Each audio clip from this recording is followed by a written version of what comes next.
बच्चों, एक दिन आप में से कुछ छात्र छात्राओं ने मुझसे जम्मू में जिन 25,000 लोगों को सरकारी जमीन का प्रश्न किया था कि सर आज हमको सुंदरकांड के बारे में कुछ बताइए। अब उस दिन समय कम था। कक्षा के आखिर में कुछ लड़कियों और लड़कों ने ये आग्रह किया कि सर ये सुंदरकांड क्या है। तो मैंने कहा था कि सुंदरकांड रामचरितमानस का सर्वाधिक सुंदर वर्णन और सूचनाओं से भरा हुआ एक अध्याय है और जिसमें सब कुछ सुंदर सुंदर ही घटित होता हुआ दिखाई पड़ता है। इसलिए रामचरितमानस के इस सोपान को सुंदरकांड कहा गया है। और उस दिन बहुत छोटा सा सारांश 5-10 मिनट में मैंने बताया था, लेकिन सुंदरकांड के बारे में विस्तार से चर्चा करने के लिए तो कम से कम पूरा एक सप्ताह चाहिए। तो फिर कुछ बच्चों का फ़ोन मेरे पास आया कि सर सुंदरकांड अधूरा रह गया था उस दिन, आप पुनः उसकी चर्चा करें। तो आज बच्चों, मैं आपकी इस जिज्ञासा को शांत करने के लिए सुंदरकांड की चर्चा करने जा रहा हूँ। पहले इसका दृश्य समझ लीजिए कि जब जटायु के माध्यम से ये पता चल जाता है मर्यादा पुरुषोत्तम भगवान श्री राम को कि जानकी सीता का अपहरण लंका के राजा रावण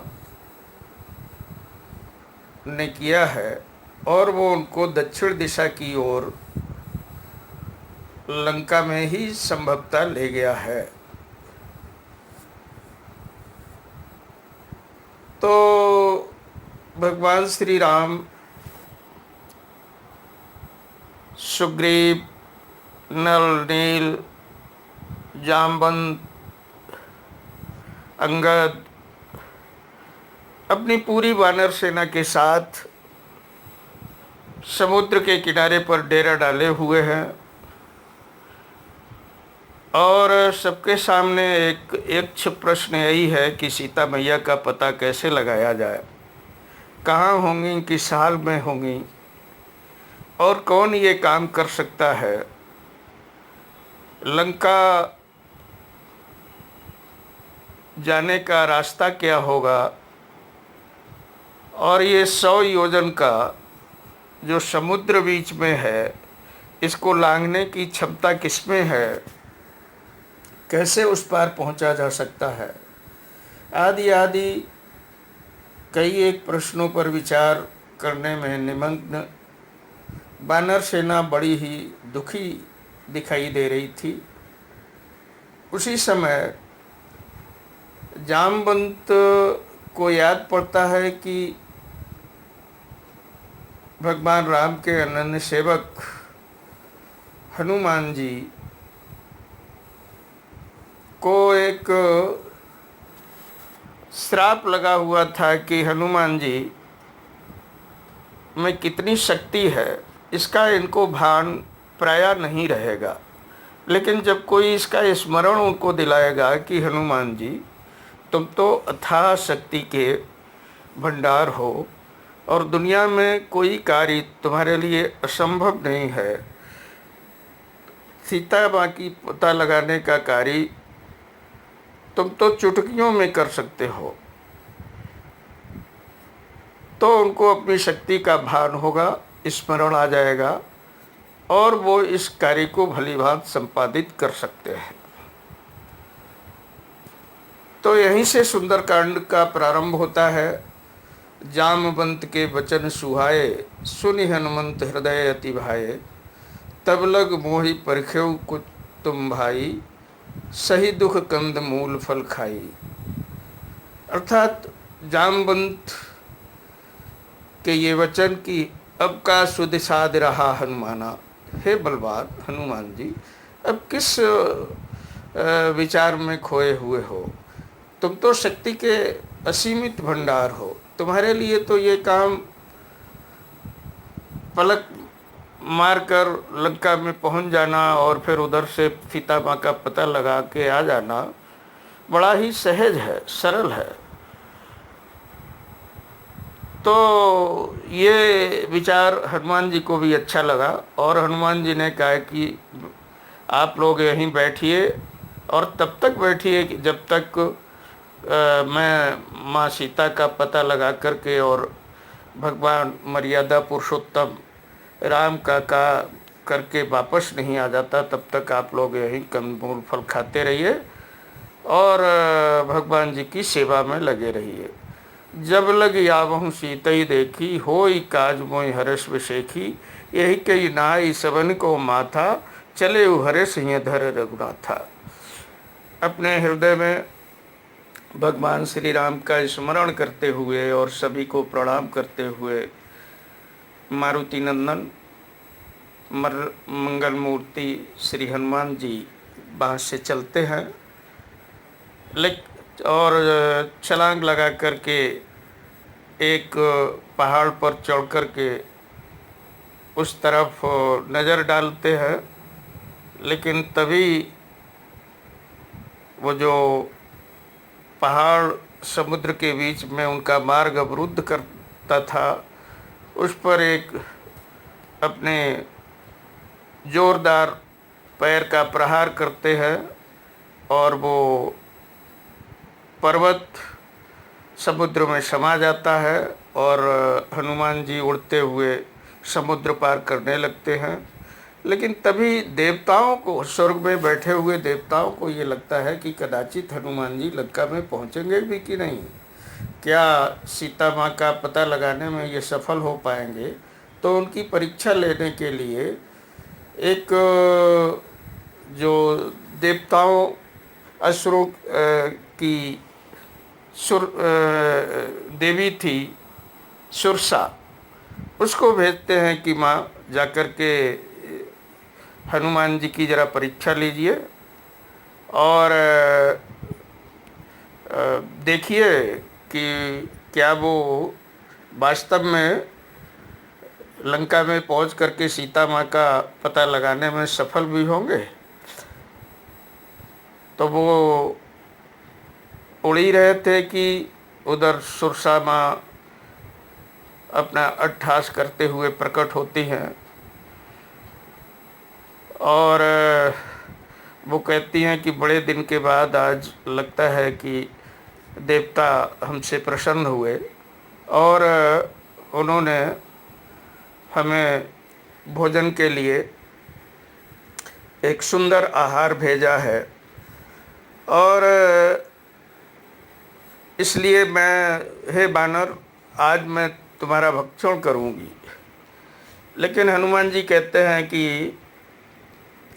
हे माँ, मुझे जाने दो, मैं अपने स्वामी भगवान श्री राम के काम के लिए लंका जा रहा हूँ और उधर से लौट के जब मैं आऊँगा तो उस समय तुम हमारा भक्षण कर लेना, लेकिन अभी मुझे मेरा काम करने दो।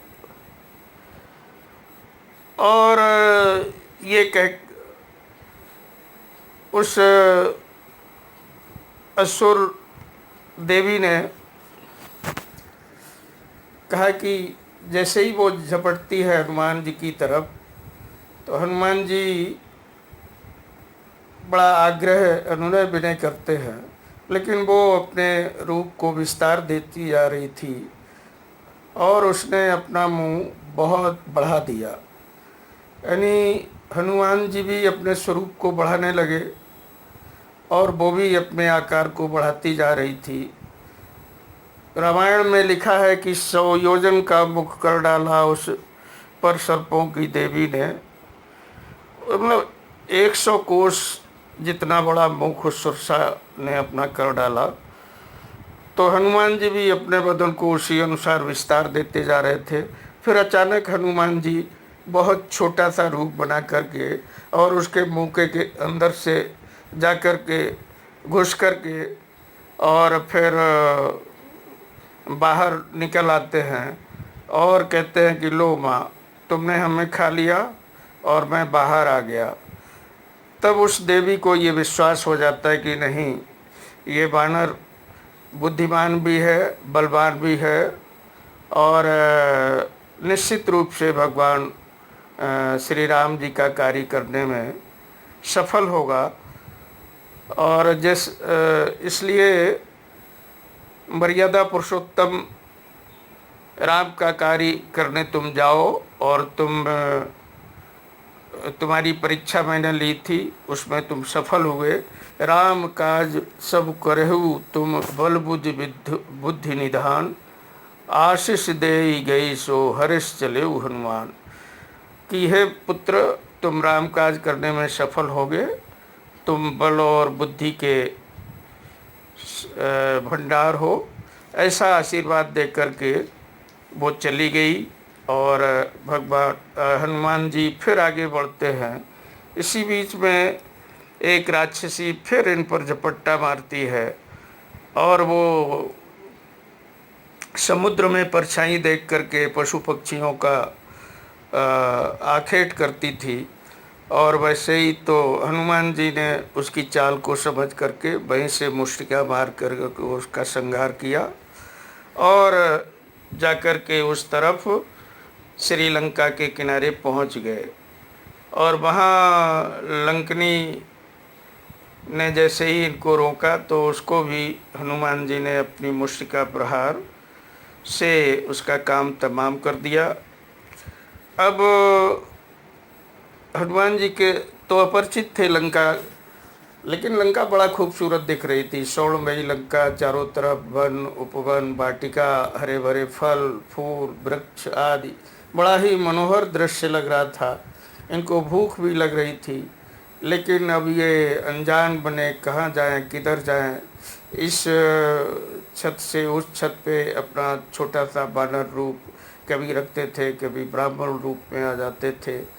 ऐसे ही भटकते भटकते इन्होंने बनबाग उपवन वाटिका सरकूप वापी सोही, नरनाग सुरगंधर्व कन्या रूप मुनिमन मोही, कौमाल देह विशाल शैल समान अतिबल गर्जही, नाना अखारिन भिरहीं बहुविध एक एक अंतरजही।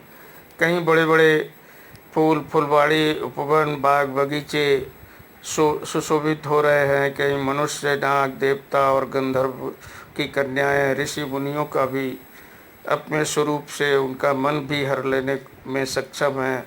कहीं पर्वत के समान विशाल काय शरीर वाले बड़े ही पहलवान आपस में गरज रहे हैं, लड़ रहे हैं और तरह तरह से अपना व्यायाम और ये सारा कुश्ती आदि लड़ करके अपने शारीरिक बल को का प्रदर्शन कर रहे हैं। तो हनुमान जी इसी उसमें अपना चारों तरफ खोज रहे हैं कि भाई कोई ठिकाना मिले जहाँ ये ठहर सकें रात्रि। लेकिन हनुमान जी इसी बीच में भगवान श्री राम का स्मरण करते हुए अपना लंका का परिभ्रमण कर रहे हैं। तभी एक दरवाजे पर जय श्री राम लिखा हुआ इनको दिखा, तो लगा कि ये शायद किसी ब्राह्मण या साधु का घर है। वहीं ठहर गए और फिर ब्राह्मण रूप रख करके सुबह सुबह जब ये जागते हैं विभीषण, तो उनको प्रणाम करते हुए और उनसे अपना परिचय देते हुए ये उस घर में प्रवेश करते हैं। लंका निश्चर निकर निवासा, यहाँ कहाँ सज्जन कर बासा। मन महु तरक करें कपिलागा, ते ही समय विभीषण जागा। इनको लग रहा था कि लंका में तो सब राम के द्रोही हैं, निश्चर निशाचर राक्षसों का, लेकिन ऐसे में यहाँ कोई सज्जन आदमी कैसे रह सकता है। लेकिन फिर भी लगा कि भाई नारायण नारायण करके राम राम ते सुमिरन कीना, हृदय हर्ष कप सज्जन चीना। ऐसन सठ करियहूँ पहचानी, साधु ते हो न कारज हानि। तो इनको लगा कि नहीं, ये कोई साधु पुरुष है और साधु से अपने काम की चर्चा करने में कोई हानि तो नहीं हो सकती, कदाचित लाभ भले ही न हो। तो विप्र रूप धरि वचन सुनाए, सुनत विभीषण उठ तहाँ आए। कर प्रणाम पूछी कुशलाई, विप्र कहू निज कथा बुझाई। विभीषण उठ करके वहाँ आए और कहा कि हे विप्रवर, आप बताएं आप कैसे आए हैं, कहाँ से आए हैं। तो तब हनुमंत कही सब राम कथा निज नाम, सुनत जुगल तट पुलक मन, मगन सुबर गुण ग्राम। तब हनुमान जी ने अपना सारा प्रयोजन बताया उनको कि भाई मैं इस प्रकार से माता सीता का पता लगाने आया हूँ। और इसके बाद विभीषण उनको सारी बात बताते हैं और कहते हैं कि भाई सीता माँ अशोक वाटिका में वृक्षों के नीचे वास करती हैं और आप यदि जाना चाहते हैं तो आप अपने बानर वेश में चुपके से छोटा सा रूप रख करके वहाँ जा कर के और सीता माँ से मिल सकते हैं। पुनि सब कथा विभीषण कही, जेहि विद जनक सुता तह रही। तब हनुमंत कहा सुन भ्राता, देखी चहूँ जानकी माता। तो जानकी माता को देखने के लिए अब मैं अधैर्य हो रहा हूँ, ऐसा कह करके ये माता जानकी के पास जाते हैं। जगोद विभीषण सकल सुनाई, चले पवन सुत विदा कराई। कर सोई रूप गेऊ पुनितहबा, वन अशोक सीता रह जावा। और सीता जी के समक्ष ऊपर बैठ करके वहाँ पेड़ पर और बैठ के देखते हैं। इसी बीच में रावण आता है। रावण तरह तरह से उनको त्रास देता है और धमकाता है, कहता है कि यदि 1 महीने के अंदर तूने मेरी बात नहीं मानी और तू अपनी इच्छा से मेरी पटरानी बनने को तैयार नहीं हुई तो एक निश्चित अवधि के बाद मैं तेरा सिर धड़ से अलग कर दूंगा। इसलिए हे सुंदरी, तुम विचार लो, क्या करना, तुमको जीवित रहना है कि लंका की पटरानी बनना है। आदि आदि वो अपना प्रणय निवेदन करता है और इसके बाद में वहाँ राक्षसियों की पहरेदारी में सीता को छोड़ करके चला जाता है। तभी फिर हनुमान जी ऊपर वृक्ष से जो मुद्रिका चलते समय मर्यादा पुरुषोत्तम श्री राम जी ने उनको दी थी कि ये मुद्रिका देख करके सीता तुम्हें पहचान लेंगी कि तुम हमारे आदमी हो, और वो उस मुद्रिका को गिराते हैं। सीता वो मुद्रिका देख करके आश्चर्यचकित होती हैं कि ये मुद्रिका कहाँ से आई, ये तो कदाचित वही मुद्रिका है जो मैंने भगवान श्री राम को दी थी। और उसको देख करके तब फिर वो कहती हैं कि कौन हो तुम, यदि एक निशाचर की कोई माया है तो फिर मैं श्राप दे दूंगी और तुम भस्म हो जाओगे। तो हनुमान जी फिर उतर के नीचे आते हैं, प्रणाम करते हैं और अपना सारा परिचय बता करके भगवान श्री राम की दारुण दशा का भी वर्णन करते हैं और कहते हैं कि हे माता, तुम धीरज रखो और मैं शीघ्र ही पुनः आऊँगा और राम जी के साथ आऊँगा और तुमको यहाँ से लिवा ले जाऊँगा। लेकिन इस समय मुझे बड़ी ज़ोर से भूख लग रही है, मुझे कुछ खाने के लिए बताइए, मैं कहाँ जाऊँ। और फिर वो सामने में एक वाटिका जो फूल फल आदि से लदी हुई थी, सीता जी उधर इशारा करते हुए कहती हैं कि जाकर के बेटा तुम इसमें से फल खा सकते हो, लेकिन वहाँ बहुत सख्त पहरा है राक्षसों का। यदि तो वहाँ जाते हैं हनुमान जी, कुछ फल खाते हैं, कुछ वृक्षों को उखाड़ फेंकते हैं, इस पर वो राक्षस आकर के इनका प्रतिरोध करते हैं और बाद में राक्षस रावण का एक बेटा भी मारा जाता है। और इस पर मेघनाद आकर के फिर हनुमान जी को ब्रह्मपाश में नागपाश में बांध करके ले जाता है रावण के दरबार में। और वहाँ रावण इसका वध करने के लिए कहते हैं, उसी समय विभीषण भी आ जाते हैं और विभीषण ने कहा कि शत्रु के दूत को मारना ये अधर्म है, इसलिए इस बानर को ऐसे ही छोड़ देना चाहिए दंड दे करके। इस पर उनकी पूंछ में आग लगाने का फैसला लिया जाता है और हनुमान जी की पूंछ पर कपड़े लपेट करके मिट्टी का तेल आदि छिड़क करके आग लगा दी जाती है।